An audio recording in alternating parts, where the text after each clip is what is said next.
Hello guys, कैसे हो आप सब लोग। उम्मीद करता हूँ कि आप सब लोग ठीक होंगे। मैं हूँ आपका विशाल पवार और फिर से एक बार स्वागत है मेरे यूट्यूब चैनल में जिसका नाम है डॉक्टर डायरीज बाय विशाल। तो आज का सब्जेक्ट ये है कि रशिया में या अब्रॉड में एमबीबीएस करने के फायदे और टोटे क्या है, एडवांटेज क्या है, डिसएडवांटेज क्या है। क्योंकि बच्चों को लगता है कि जैसे हर चीज़ के फायदे टोटे होते हैं, तो इस बात के भी बच्चे को मतलब आपको यहाँ आने से पहले सब सारी बातें पता होनी चाहिए। इसलिए ये वीडियो आज का उसी पे रिलेटेड मैं ये वीडियो बना रहा हूँ।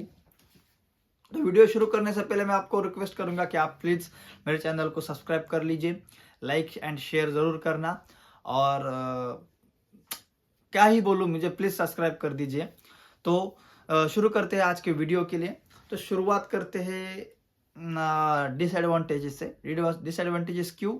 क्योंकि वीडियो का एंड खुशीमय होना चाहिए, इसलिए डिसएडवांटेज से शुरुआत करते हैं। अंत भला तो सब भला। इसीलिए सबसे पहले बताने जाऊंगा डिसएडवांटेजेस। डिसएडवांटेजेस की शुरुआत करने जाए तो सबसे पहली बात ऐसी है कि आपको थोड़ा फाइनेंशियली स्टेबल आपका फैमिली बैकग्राउंड होना चाहिए या आपको एजुकेशन लोन लेना चाहिए। क्योंकि भले ही 20-25 लाख ही क्यों ना हो, लेकिन वो भी बहुत बड़ी अमाउंट होती है, आपको वो भरनी पड़ती है। और बाकी आपका मंथली एक्सपेंसेस वगैरह वगैरह ये सारी चीज़ें यहाँ पे आपको, इसीलिए आपको थोड़ा सा मंथली स्टेबल सॉरी आपको फाइनेंशियली स्टेबल होना चाहिए। ये हो गया पहली बात। तो दूसरी बात ये हो कि यहाँ पे जो एमबीबीएस है, हाँ, एक इंडिया से थोड़ा सा लंबा होता है। इंडिया से 1-1.5 साल आपको ज़्यादा यहाँ पे एमबीबीएस करना पड़ता है। आपके वो 1-2 साल ज़्यादा जाते हैं यहाँ पे, 1-1.5 साल। तो एक बात आपको मन में फिक्स करनी है कि आप अगर जा रहे हो, अब्रॉड में जा रहे हो, तो आपको 1-1.5 साल इंडिया से ज़्यादा टाइम लगेगा। तो ये बात आपको मन में रखनी चाहिए। उसके बाद आपको आता है तो यहाँ का जो टेम्परेचर या यहाँ का जो एनवायरनमेंट है, वो यहाँ का सबसे बड़ा डिसएडवांटेजेस आप कह सकते हो। ऐसा नहीं है कि इसमें हम इस एनवायरनमेंट को हम एक्वायर नहीं करते, कर लेते हैं। एक महीने में एक्वायर कर लेते हैं, उसको कोई दिक्कत नहीं है, अडेप्ट हो जाते हैं हम यहाँ पे। लेकिन एक डिसएडवांटेज ही है क्योंकि यहाँ पे लगा ज़्यादातर माइनस में टेम्परेचर रहता है, स्नो रहता है बहुत सारा। आपको स्नो में चल के जाना पड़ता है या ट्रैम पकड़ने जाना पड़ता है। क्योंकि फर्स्ट ईयर में most of the students cab से जाते नहीं है। यहाँ की रियलिटी है कि कैब से जाते नहीं, क्योंकि कैब महंगी पड़ती है। पहले ईयर में हम इंडिया से आए हुए होते, पहले से सारी चीज़ें यहाँ पे महंगी लग रही होती है। तो पहले साल में ज़्यादातर कोई कैब यूज़ नहीं करता, तो आपको ट्रैम्प में जाना पड़ता है। बहुत सारा बर्फ होता है। हाँ, कुछ यूनिवर्सिटीज़ ऐसी भी है, ऐसी सिटीज़ भी है जहाँ पे जल्दी बर्फ़ ख़त्म हो जाता है, लेट बर्फ़ आता है। या कई यूनिवर्सिटीज़ में ऐसा है कि वहाँ पे बर्फ़ भी नहीं पड़ता। हाँ, लेकिन मोस्ट ऑफ द यहाँ पे टेम्परेचर डाउन ही रहता है। आपको कंटिन्यू जैकेट एंड शूज़ में ही बाहर निकलना पड़ता है ना। मई, जून, जुलाई, अगस्त, ये 2-4 महीने छोड़े तो बाकी समय आपको बर्फ़ ही यहाँ पे रहता है। उसके बाद आता है तो इंडिया से इतना दूर आना पड़ता है, आप फैमिली से इतने दूर होते हो। इंडिया मतलब 6-7 हज़ार किलोमीटर का डिस्टेंस होता है। तो एक डिसएडवांटेज, जैसे आपको जाने के लिए 1-2 दिन लग जाते हैं। आपको अगर घर पे जाना है तो भी 1-2 दिन लग जाते हैं, तो एक डिसएडवांटेजेस है। लेकिन ठीक है, क्योंकि इंडिया में भी अगर आप महाराष्ट्र के हैं और यूपी में है, तो आप वहाँ से ट्रेन पकड़ेंगे तो वहाँ से आने के लिए भी आपको 1 दिन जाता ही है। बस से आएंगे तो 1 दिन जाता है। तो वो इतनी बात नहीं है, लेकिन फिर भी आप इंडिया अपने फैमिली से इतना दूर रह रहे, एक डिसएडवांटेजेस है। क्योंकि फैमिली मेंबर्स और पेरेंट्स ये सब बातें सोचते ही है कि इतना दूर जा रहा है वगैरह वगैरह। खासकर अपनी माँ ये सारी बातें सोचते हैं कि बच्चों को या बच्चों को इतना दूर भेजना है वगैरह वगैरह। लेकिन ठीक है, ये सारी बातें आपको करनी पड़ती हैं। उसके बाद यहाँ पे आता है कि अगर इंडियन फूड्स एंड जो स्नैक्स वगैरह यहाँ पे होता है, उसकी दिक्कत यहाँ पे आती है। आपको मेस मिल जाएगी बहुत सारी आपको यहाँ पे मेस मिल जाएगी बहुत सारी यूनिवर्सिटीज़ में मेस है। और वहाँ पे सिटी में, बहुत सारी सिटीज़ में आपको होटल भी मिल जाएगा, इंडियन रेस्टोरेंट मिल जाएगा। लेकिन जो हमारे इंडिया में खूबी है कि भूख लगी भाई चलो पानी पूरी खा के आते, वड़ा पाव खा के आते, समोसा खा के आते, वो यहाँ पे आपको नहीं मिलेगा। आपको भूख लगी है तो आपको यहाँ पे मिलेगा बर्गर, फ्रेंच फ्राइज या शॉर्मा। ये ज़्यादा से ज़्यादा आप बेक कर जा सकते हो। इसके सिवा आपको कोई ऑप्शन यहाँ पे खाने के लिए नहीं मिलेगा। ये यहाँ का सबसे बड़ा डिसएडवांटेजेस है। मेरे नज़रिए से तो सबसे बड़ा है, क्योंकि खाने के शौकीन होते हैं यार इंडियन लोग, तो खाना तो मिलना चाहिए ना। और यहाँ के लोगों को मसाला नहीं पता, तीखा नहीं पता, तो वो सारी दिक्कतें आती है। उसके बाद सबसे कौन सी चीज़ पे हम गौर करना चाहिए, तो टाइम मैनेजमेंट। आपको यहाँ पे टाइम बहुत मैनेज करना होगा, क्योंकि सारे काम आपको खुद के खुद करने होते हैं। आपको एफएमजी की प्रिपरेशन करनी है, आपको यहाँ के एग्जाम की प्रिपरेशन करनी है, आपको आपका रूम मेंटेन रखना है, क्योंकि यहाँ के लोगों को क्लीनलीनेस बहुत पसंद है। रूल के बहुत पक्के होते हैं यहाँ के लोग, इसलिए आपको अपना रूम ठीक रखना है, आपको आपके कपड़े धोने हैं, आपको आपका खुद का खाना बनाना है। अगर आपने मेस नहीं लगाया, तो ज़्यादातर लोग मेस नहीं लगाते सेकंड ईयर से, तो आपको आपका खुद का खाना बनाना है। ये सारी बातें हैं, तो आपको टाइम मैनेजमेंट करना आना चाहिए। उसकी वजह से स्टार्टिंग में बहुत दिक्कत होती है, बहुत लोगों को ये सब सारी चीज़ें हेक्टिक लगते हैं। मेरे साथ बहुत से बच्चे जो मैगे पे रहते हैं, ऐसी बात है, लेकिन ठीक है, हो जाता है। अगर आपको प्रॉपर गाइडेंस मिल जाए वहाँ पे जाकर, आपके सीनियर्स, या आपको वहाँ से भी ना मिले तो आप मुझे कांटेक्ट कर सकते हो, उसके बारे में मैं भी आपको गाइडेंस कर दूंगा। तो फिर दिक्कतें कम आती है। उसके बाद आता है तो एफएमजी और नेक्स्ट का प्रिपरेशन करना पड़ता है। जैसे एफएमजी हो या नेक्स्ट हो, उसका प्रिपरेशन वगैरह वो सारी चीज़ें आपको साथ में करनी पड़ती है एमबीबीएस करते समय, क्योंकि यहाँ के एग्जाम भी टफ होते हैं, वहाँ के एग्जाम भी टफ है, तो ये सारी चीज़ें आपको करनी पड़ती है। तो ये एक सबसे बड़ा यहाँ पे चैलेंज है। डिसएडवांटेजेस बोलने से अच्छा है कि यहाँ पे यह सबसे बड़ा चैलेंज है।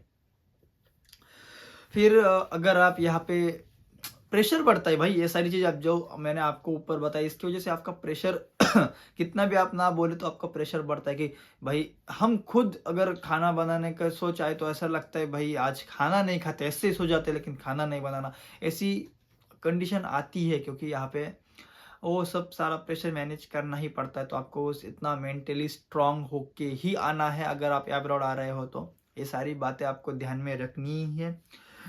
उसके बाद जो मंथली एक्सपेंसेस वगैरह है, वो अगर आप कैब वगैरह, क्योंकि बर्फ़ में आपको जाना पसंद नहीं है, ठंड वगैरह, तो आपको कैब करनी पड़ेगी। खाना बाहर, अगर एक दिन भी खाने का मन नहीं करता, तो बाहर खाने जाना है तो उसका खर्चा अलग से आएगा। तो ये मंथली एक्सपेंसेस एक बड़ा डिसएडवांटेज है कि मंथली एक्सपेंस ज़्यादा लगता है। मैं खुद घर से 15-17 हज़ार मंगाता हूँ, तो एक उस हिसाब से अगर आप अच्छे से खाना 2-3 टाइम खाना बाहर खा रहे हैं, आपको भूख ज़्यादा लगती है, या अगर आप सिर्फ रात को खाना बना रहे हो, रात को खा रहे हो, और नहीं बाद में कहा बाहर खाना वगैरह ज़्यादा कम खा रहे हो, तो आपको शायद 10-12 हज़ार में भी हो जाए। लेकिन क्या कि अगर आप खाना ज़्यादा बाहर, मतलब बाहर जा रहे हो, क्लास के बीच में आपको भूख लग रही है वगैरह वगैरह, इस कंडीशन में आपको ज़्यादा पैसे यहाँ पे लग सकते हैं। ये छोटी इंडिविजुअल पे डिपेंड है आपको कितना पैसा लगेगा, लेकिन फिर भी। उसके बाद यहाँ पे आ सकता है तो लैंग्वेज बैरियर। बहुत सी यूनिवर्सिटीज़ ऐसी है जहाँ पे आपको, मतलब अभी रशिया में तो ऐसी कोई दिक्कत नहीं आती, कुछ कुछ टीचर्स की थोड़ी सी इंग्लिश कमज़ोर होती है, तो रशिया में तो कोई दिक्कत नहीं आती। लेकिन बाहर के जो राज्य है जहाँ पे जॉर्जिया वगैरह, वहाँ पे 2 लैंग्वेज सीखनी पड़ती है। उज़्बेक में गए तो वहाँ पे भी 2 लैंग्वेज सीखनी पड़ती है, तो वहाँ पे आपको लैंग्वेज बैरियर। और बाहर जब आप दुकान में वगैरह जाएंगे तो वहाँ पे भी आपको उनसे बात करते समय लैंग्वेज बैरियर आ सकता है। तो ये सारा एक दिक्कत यहाँ पे आ सकती है, आपको लैंग्वेज जल्दी से जल्दी सीखनी पड़ेगी। ये कोई बहुत बड़ी बात नहीं, आप जल्दी से जल्दी लैंग्वेज सीख सकते हो। बेसिक चीज़ें आप सीख गए तो भी आपको यहाँ पे ज़्यादा दिक्कत नहीं आती। बाकी गूगल ट्रांसलेटर, आईफोन ट्रांसलेटर वगैरह, ये सारी चीज़ें तो आपको आपके मोबाइल में मिल ही जाएगी। उसके बाद यहाँ का सबसे बड़ा चैलेंज कौन सा है, तो है कंसल्टेंट चूज़ करना। कंसल्टेंट ठीक से चूज़ कीजिए, क्योंकि आजकल बहुत से ऐसे केसेस बढ़ गए हैं कि वहाँ पे आपको पैसे ले लिए और वो भाग गया, आपको यहाँ पे वहाँ मतलब यहाँ तक पहुँचाया भी नहीं, भाग गया वगैरह वगैरह, बहुत सी चीज़ें आपको फ्रॉड हो रहा है। तो कंसल्टेंट ठीक से चूज़ कीजिए, अच्छे से चूज़ कीजिए, यही सबसे बड़ा चैलेंज है। तो अभी इसके बाद आते हैं हम तो एडवांटेजेस की तरफ आते हैं। तो एडवांटेजेस क्या होंगे, तो सबसे बड़ा एडवांटेजेस जिसकी वजह से सारे इंडियन स्टूडेंट्स फॉरेन में आके या अब्रॉड आके एमबीबीएस करने का चूज करते हैं, वो है लो फीस एंड नो डोनेशन। आपको यहाँ पे कोई डोनेशन नहीं देना, फीस कम है, 20-25 लाख में आपका पूरा एमबीबीएस कंप्लीट हो रहा है, जो कि इंडिया में हमें सिर्फ डोनेशन ही 80 लाख से 1 करोड़ तक देना पड़ता है। फिर 20-20 लाख एक ईयर्स की फीस होती है वगैरह वगैरह, ये सारी चीज़ें यहाँ पे नहीं है। उसके बाद यहाँ पे क्या है तो प्रैक्टिकल सेशंस ज़्यादा होते हैं, प्रैक्टिकल लेसन्स ज़्यादा होते हैं, आप प्रैक्टिकल पे फोकस कर सकते हो। 4th ईयर के बाद तो आपको अच्छे अच्छे हॉस्पिटल में, आपके यहाँ के हॉस्पिटल भी बहुत बड़े हैं, अच्छे हैं। ये सारी चीज़ें यहाँ पे आपको अच्छे से मिल जाएगी। देन कम स्टूडेंट होते हैं यहाँ के, जैसे कि 15, हमारी जो पेट्रोदास में मैं पढ़ता हूँ तो पेट्रोदास में सिर्फ 15 बच्चों का एक बैच होता है। तो सारे यूनिवर्सिटीज में ऐसा ही होता है, 12 से 17 बच्चों का एक बैच होता है। 12-17 बच्चों के बैच में ही आपको स्टूडेंट को, ये सारे स्टूडेंट को एक साथ में पढ़ाया जाएगा। मतलब ये डिवीजन होता है एक हिसाब से बोला जाए तो टीचर्स का भी ज़्यादा ध्यान रहता है स्टूडेंट्स पे, और पर्सनली उनका एनालिसिस रहता है कि हाँ भाई ये स्टूडेंट का ये ऐसे ऐसा ग्रो अप हो रहा है, इस पर ज़्यादा ध्यान देना है वगैरह वगैरह, ये सारी चीज़ें उनके ध्यान में आ जाती है। तो ये एक प्लस पॉइंट होता है यहाँ का। उसके बाद अगर आप जानते हैं तो कॉलेज लाइफ है, सबको ऐसा लगता है कि हमारा कॉलेज वगैरह अच्छा हो, तो यहाँ का जो इंफ्रास्ट्रक्चर होता है कॉलेज का वो अच्छा होता है। ये सबसे बड़ी बात है कि यहाँ के इंफ्रास्ट्रक्चर अच्छे होते हैं।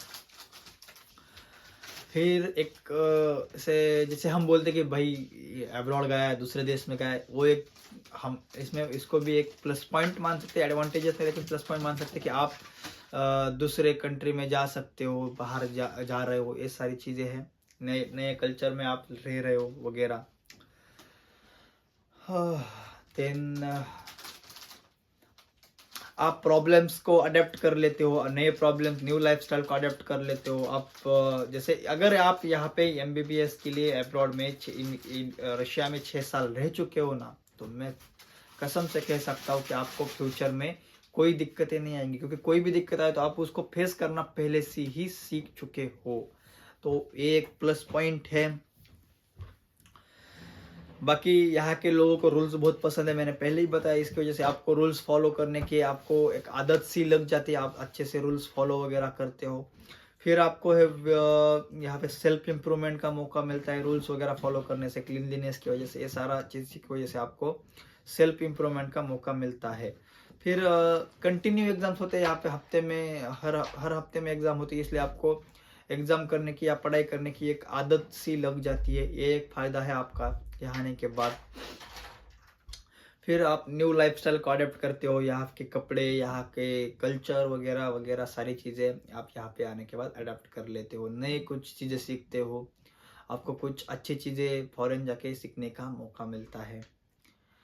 तो यही सारे एडवांटेजेस है और डिसएडवांटेजेस में मैंने बताए।